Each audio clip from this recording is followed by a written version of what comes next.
Hello, dear students. Welcome back to my channel Physics SPC CBSE Sample Paper 2025 Code 042. Question number 22. Identify the circuit elements X and Y as shown in the figure block diagram and draw the output waveform X and Y. ये X है और ये Y है. तो देखो इस diagram को देखकर यहाँ AC सोर्स लगा हुआ है. देखो ये रहा. तो इनपुट में AC सोर्स है और आउटपुट में आ रहा है DC. तो AC को DC में कन्वर्ट करने वाला डिवाइस क्या होता है? रेक्टिफायर. पीएन जंक्शन डायोड जो होता है वो कन्वर्ट करता था, मेरा क्या रेक्टिफिकेशन करता था, AC को DC में कन्वर्ट करता था. तो कुछ रेक्टिफायर जैसा है, पर इसमें एक प्रॉब्लम है बेटा. ये डायग्राम में यहाँ पर करंट की डायरेक्शन उसने ऐसे दे रखी है, इसमें यह गलत दे रखी है. यहाँ पर भी करंट की डायरेक्शन ऐसे होनी चाहिए. ये फुल वेव रेक्टिफायर है बेटा. देखो इसमें देखो यहाँ आप ये डायोड D1 है, ये डायोड D2. देखो एक होता है हाफ वेव रेक्टिफायर जो हाफ AC को DC में कन्वर्ट करता है, और एक होता है फुल वेव रेक्टिफायर जो फुल AC को DC में कन्वर्ट करता है. तो यहाँ पर ये हाफ वेव रेक्टिफायर है या फुल वेव रेक्टिफायर कैसे मालूम पड़ा? तो यहाँ पर मालूम पड़ा इन दोनों डायग्राम दोनों एरो से. लेकिन ये एरो यहाँ पर गलत बना हुआ था, इधर ही बनना चाहिए. जैसे देखो फर्स्ट हाफ साइकिल में ये D1 फॉरवर्ड बायसेस में होता है और second diode D2 reverse biases में होता है. तो करंट ये फ्लो कराता है, ये नहीं कराता फर्स्ट हाफ साइकिल में. और सेकंड हाफ साइकिल में ये फॉरवर्ड बायसेस हो जाता है और ये रिवर्स बायसेस में हो जाता है. तो ये करंट ब्लॉक कर देता है और ये करंट फ्लो कराता है. लेकिन करंट P2N फ्लो करती है आपकी फॉरवर्ड बायसेस में. तो देखो ये करंट ऐसे फ्लो कर रही है. देखो एरो देखो, इसमें एरो करंट की डायरेक्शन ऐसे ही है और इसमें भी ऐसे ही है P2N. तो ये वाला पोर्शन यहाँ पे डायग्राम में दे रखा है बेटा. ये वाला पोर्शन यहाँ पे है ना, ये वाला पोर्शन. तो यहाँ पर कंडक्शन सेव होनी चाहिए और दोनों जगह पर करंट है. तो ये फुल वेव रेक्टिफायर. अगर एक जगह पर करंट होती, यहाँ नीचे वाली करंट नहीं होती, केवल ऊपर बना था, तो इस वाली सिचुएशन में ये आपका हाफ वेव रेक्टिफायर होता. तो सबसे पहली बात यहाँ पे जो एक्स डायग्राम एक्स है जो आपका, ये फुल वेव रेक्टिफायर है. Full wave rectifier. एक कैसे मालूम पड़ा मेरे को फुल वेव रेक्टिफायर है कि हाफ वेव रेक्टिफायर है? और यही कैसे मालूम पड़ा वो रेक्टिफायर है? क्योंकि AC को DC में कन्वर्ट करने वाला डिवाइस रेक्टिफायर कहलाता है और AC को DC में कन्वर्ट करने के प्रोसेस को हम रेक्टिफिकेशन कहते हैं. AC है और ये DC है. अच्छा, अब इसका हमें आउटपुट वेव फॉर्म बनाना है. तो फुल वेव रेक्टिफायर का आउटपुट वेव फॉर्म बनाते थे. तो देखो AC का तो ऐसा होता था बेटा, ये तो इनपुट बनाया अभी मैंने, है ना. ये इनपुट AC बना लिया, इनपुट AC. ये वोल्टेज है आपका ऐसे, AC वोल्टेज AC. और ये पॉजिटिव हाफ साइकिल है फर्स्ट, ये नेगेटिव हाफ साइकिल, ये पॉजिटिव और ये नेगेटिव. जब X इसको करेगा तो ये आपका आउटपुट वेव फॉर्म हुआ. ये क्या करता है? ऐसे फ्लो कराता है बेटा, है ना. ये फर्स्ट डायोड कराएगा, ये सेकंड डायोड कराएगा, और ये फिर फर्स्ट डायोड कराएगा, फिर ये सेकंड डायोड कराएगा. That means AC. ये आउटपुट वेव फॉर्म हुआ बेटा आपका. ये आपका वोल्टेज हो गया, DC वोल्टेज. ठीक है. और ये फ्रीक्वेंसी एक्सेस, ये हो गया DC आउटपुट. DC output. तो ये X वाला केस का हो गया, X ने ऐसा करा. ठीक है.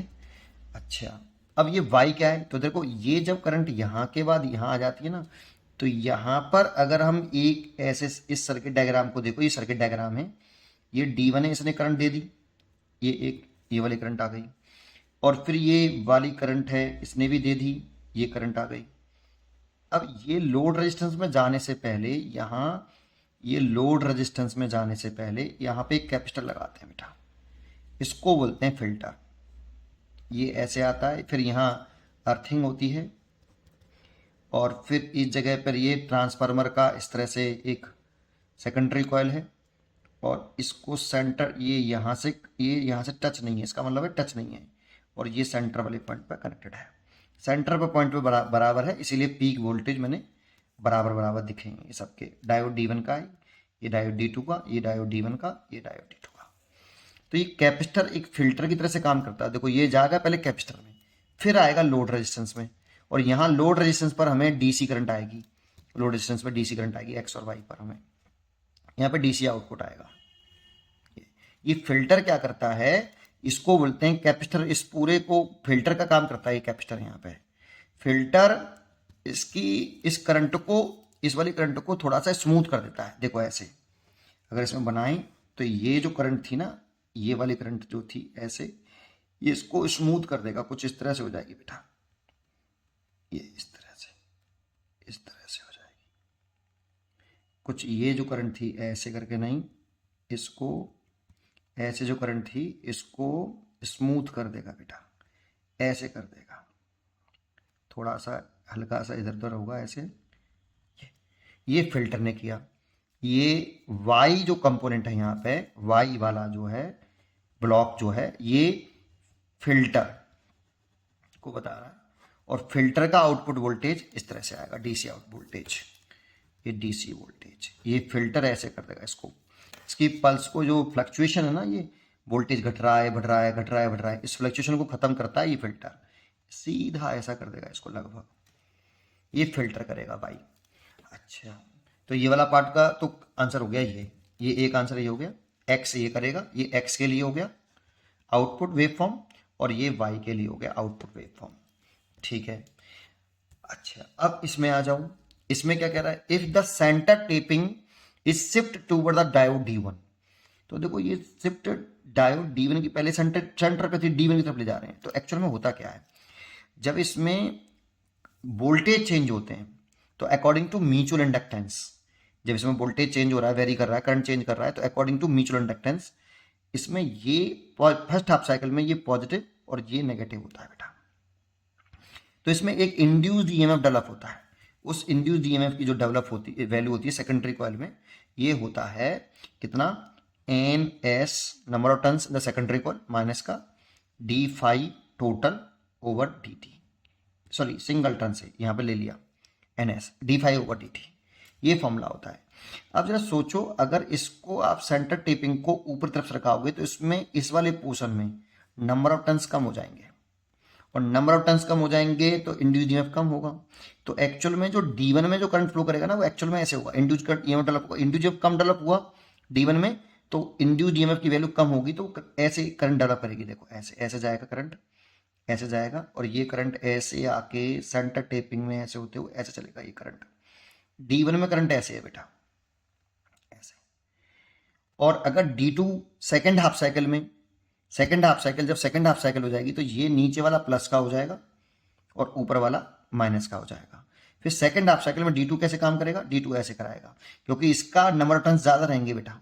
D2 के लिए नंबर, जब ऊपर शिफ्ट कर दोगे तो नंबर ऑफ टर्न्स इसमें ज्यादा रहेंगे, तो इसके अक्रॉस इंड्यूस्ड ईएमएफ ज्यादा होगा, इसके अक्रॉस इंड्यूस्ड ईएमएफ कम होगा, और ये करंट ऐसे फ्लो कराएगा, फिर ऐसे, ये ऐसे जाएगा। P2 एनी करंट फ्लो करती है ऐसे, और ये इस तरह से नीचे आ जाएगा बेटा, ऐसे। देखो मैंने द्वारा से बना देता हूँ, D1 का बनाता हूँ पहले, ध्यान रखना, ऐसे ऐसे आएगा, ऐसे करंट आएगा, ऐसे आएगा, ऐसे आएगा, ऐसे ऐसे जाएगा। D2 को बनाओ, ऐसे जाएगा, ऐसे जाएगा, ऐसे जाएगा, ऐसे जाएगा, ऐसे जाएगा, और ऐसे करके नीचे आ जाएगा। तो देखो इस सेंटर टेपिंग को ऊपर सरकाओगे ना, तो इसमें नंबर ऑफ टर्न्स नीचे ज़्यादा होंगे, तो इंड्यूस्ड ईएमएफ ज़्यादा होगा, और ऊपर सर गया तो नंबर ऑफ टर्न्स कम हो गए, तो D1 में इंड्यूस्ड ईएमएफ कम होगा। इसलिए इसका वेव फॉर्म बनवा रहा है हमसे, draw the output wave form the given circuit. तो इस वाले केस में जो इसका आउटपुट वेव फॉर्म बनेगा, पहले तो इनपुट बना लेना है इसका, ये वाला बना लेना साथ में, और इसको फिर फर्स्ट वाले D1 में इसका वोल्टेज कम, D1 का ये आउटपुट वोल्टेज है आपका, फिर सेकंड वाले D2 में थोड़ा सा वोल्टेज ज़्यादा होगा, फिर पहले वाले में फिर कम हो जाएगा, फिर सेकंड वाले में ज़्यादा हो जाएगा, ऐसे बनेगा बेटा। ये फ्रीक्वेंसी आपकी, ये आउटपुट वोल्टेज, ये आउटपुट DC वोल्टेज, ऐसे। और इसमें फिल्टर लग नहीं रहा है देखो, तो ये फिल्टर नहीं करेगा, बस केवल इसका ये आउटपुट वोल्टेज होगा। सेकंड वाले पार्ट का आंसर ये होगा बेटा। उम्मीद करता हूं कि आपको ये क्वेश्चन जरूर समझ में आया होगा। पढ़ते रहिए और खुश रहिए।